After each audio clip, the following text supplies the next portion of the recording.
James returned home from a 3-day architectural conference in Phoenix on a sweltering Friday afternoon. His shirt stuck to his back as he pulled into the driveway, noticing with irritation that his garage door was slightly ajar. Melissa had a habit of hitting the remote and driving away before confirming the door had fully closed, something they'd argued about more than once given the value of items stored in their garage. But when he stepped inside, the empty space where his prized riding mower should have been sent a jolt of panic through him that made his travel fatigue vanish instantly. "Melissa," he called out as he rushed into the house, taking the stairs 2 at a time. "Did you lend the mower to someone?"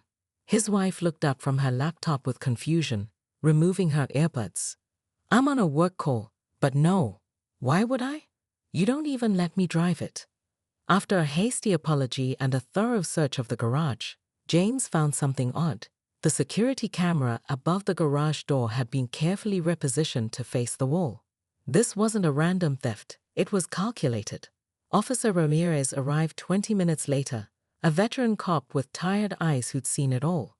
He took down the details but didn't sugarcoat the reality. "Lawn equipment theft is unfortunately common, Mr. Mitchell. Spring and summer. These crews hit 3-4 neighborhoods a night. They're in and out in minutes, and the stuff's on a trailer headed to the next state before you even notice it's gone." James slumped against the workbench, feeling defeated. The mower had cost nearly $8,000, and while insurance would cover most of it, the waiting period and inevitable premium increase felt like salt in the wound. Then, like a bolt of lightning, a memory struck him. During the demonstration at the dealership, the salesman had highlighted the mower's anti-theft features, including GPS tracking and remote disabling through a smartphone app. He'd set it up that same day, but had never had reason to use it. "Wait, my mower has a GPS tracking system," James said, frantically pulling out his phone. "And I can lock it remotely. The engine won't start, and the steering lock's in place." Officer Ramirez's expression transformed from routine boredom to genuine interest. "Now that's something we can work with. Pull out that app, Mr. Mitchell. Let's see where your mower's gone." That evening, after Officer Ramirez had left with the tracking information, James sat at his kitchen island, obsessively refreshing the mower manufacturer's app. Melissa placed a plate of barely touched dinner beside him. "You need to eat something. Staring at your phone won't bring it back any faster." "I know, but..."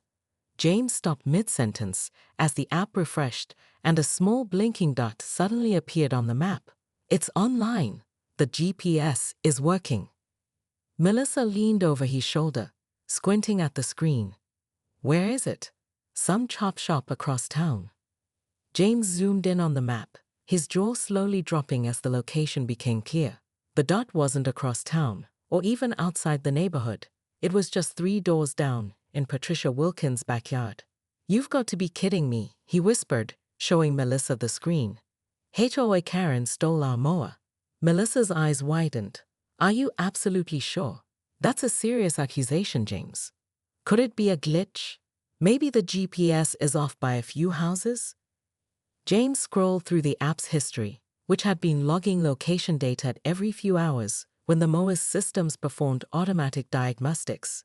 There was a clear trail showing the mower being moved from their garage to Patricia's property approximately 16 hours ago, around 2 a.m. "The system's accurate to within 10 feet, James said, his initial shock giving way to simmering anger. "And look at this. It wasn't moved directly. It took a roundabout path through the back of the neighborhood, along the utility access road, then approached her house from the rear where there are no security cameras." "That's premeditated," Melissa said quietly. James nodded grimly. "I'm calling Officer Ramirez back." He paused, a mischievous glint appearing in his eye. But first, he tapped a button on the app labeled Emergency Lock, then confirmed his choice on the prompt that appeared. Somewhere in Patricia's backyard, electronic locks engaged inside the mower's transmission and steering column. A notification appeared, "Vehicle successfully immobilized."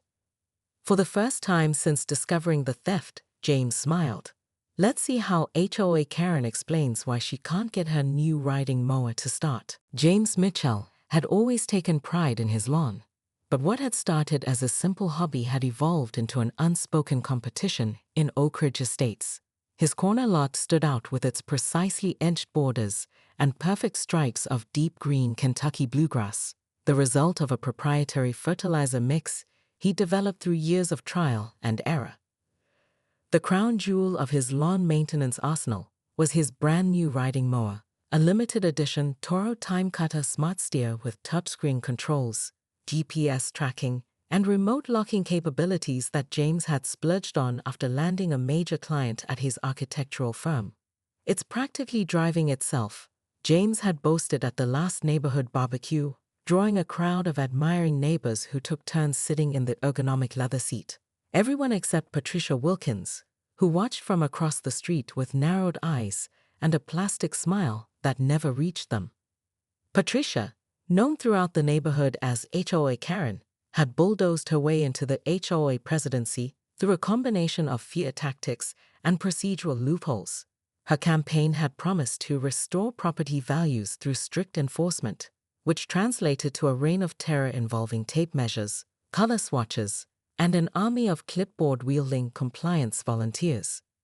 James became her prime target after his mower purchase made the front page of the neighborhood newsletter.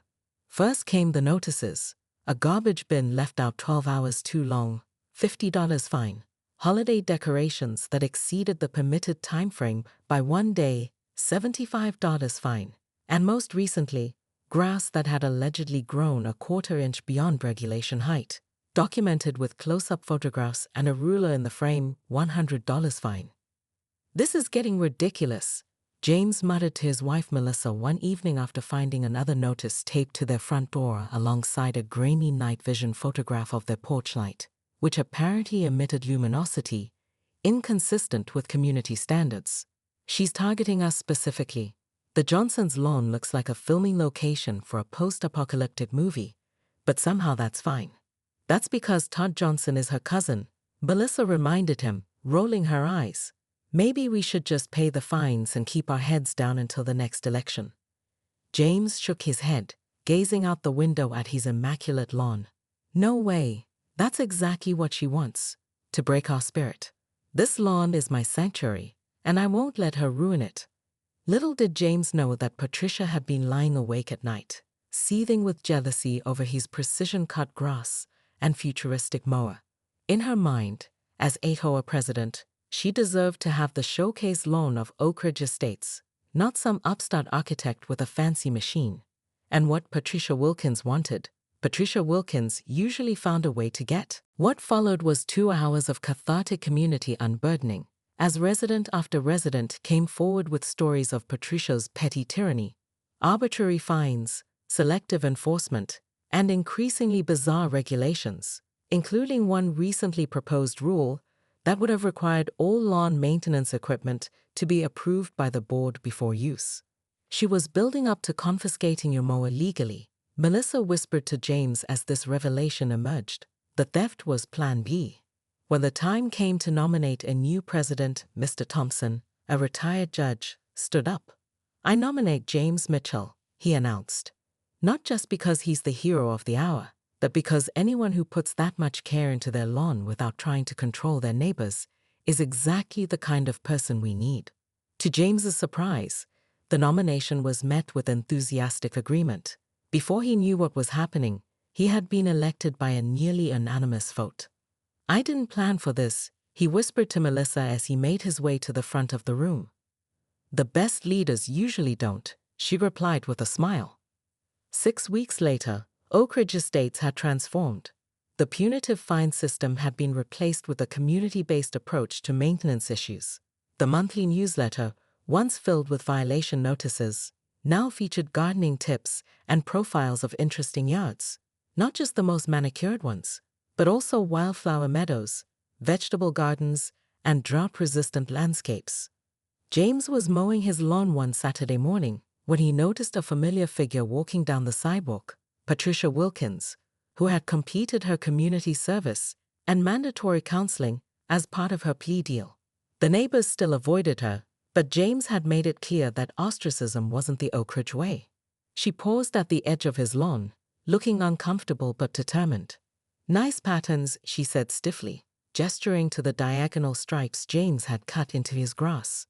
The alternating directions make it look fuller. James cut the engine and pushed up his safety glasses. Thanks. It's all in the roller attachment at the back. Creates a bend in the grass that reflects light differently. An awkward silence followed before Patricia cleared her throat. The DA said the technology evidence was overwhelming. That's why I took the plea. I never thought about GPS in a lawnmower. James nodded, unsure how to respond. Anyway, she continued, I wanted to say I'm sorry. The theft, the harassment, all of it. I got carried away with the power.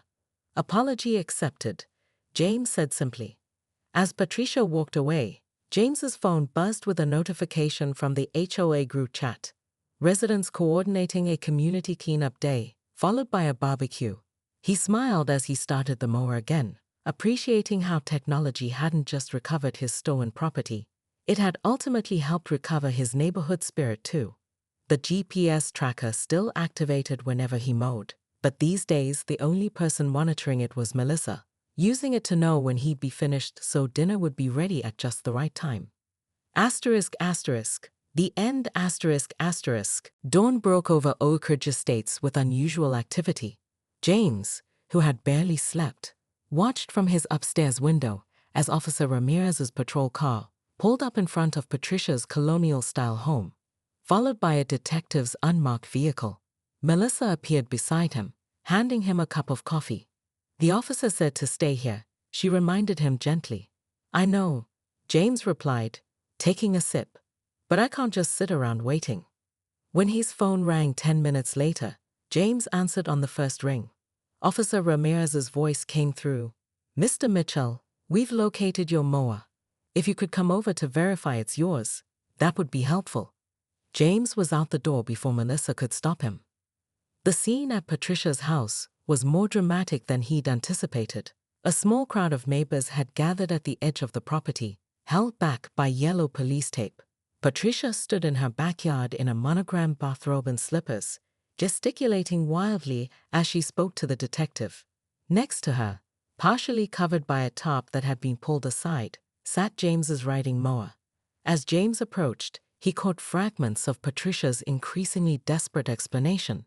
Purchased it secondhand from a landscaping company going out of business. I have a receipt. Well, not with me right now, but I can provide it. She froze mid-sentence when she spotted James, her face cycling through expressions, shock, anger, and finally, the dawning realization that she had been caught. Mr. Mitchell, Officer Ramirez called, waving him over. Can you confirm this is your property? James walked over to the mower, making a show of examining it closely, although he'd recognized it immediately. Yes, that's mine. The serial number is etched under the seat, and there's a small dent on the left fender from when I bumped a garden statue. The detective lifted the seat, verified the serial number against the one from James's purchase records, and nodded to Officer Ramirez. This is absurd, Patricia suddenly shrieked, her carefully maintained composure cracking. I'm the HOA president. Do you really think I would steal a lawnmower? This is clearly a setup by Mr. Mitchell, because he's upset about the fines. James stepped forward, phone in hand. Would you like me to unlock it then? Since it's yours, you wouldn't need my app to make it work, right?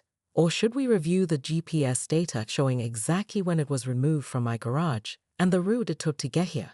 Patricia's face flushed crimson. Her mouth opened and closed, but no words came out. Mrs. Wilkins, the detective interjected calmly. We'd like you to come down to the station to answer some questions. You can change it to something more appropriate first, if you'd like. As Patricia was escorted back into her house by a female officer, the neighbors' whispers rose to an audible buzz. Someone in the back of the crowd slow clapped, triggering nervous laughter. James caught the eye of Dorothy Chen, the HOA treasurer, who mouthed emergency meeting tonight, and gave him a thumbs up. By evening, the story had spread through Oak Ridge Estates with embellishments at every retelling. The community center was packed for the emergency HOA meeting, with folding chairs hastily set up in the hallway to accommodate the unprecedented turnout. James and Melissa arrived to find themselves treated like celebrities. with neighbors clapping them on the back and offering congratulations. Did she really try to paint it a different color? Asked Mrs. Abernathy, the octogenarian who had lived in Oakridge since it was built. I heard she was planning to sell it on eBay, countered Mr. Lopez from across the aisle. Dorothy Chen called the meeting to order with difficulty, finally resorting to a shrill whistle that silenced the room. As you all know, our HOA president, Patricia Wilkins, was taken into custody this morning under suspicion of theft. She has since been released on bail, but has tendered her resignation from the board, effective immediately. This announcement was met with scattered applause and one loud hallelujah from the back of the room. Dorothy continued, "We're here to elect an interim president and to review some of the, shall we say, questionable policies that have been implemented in recent months.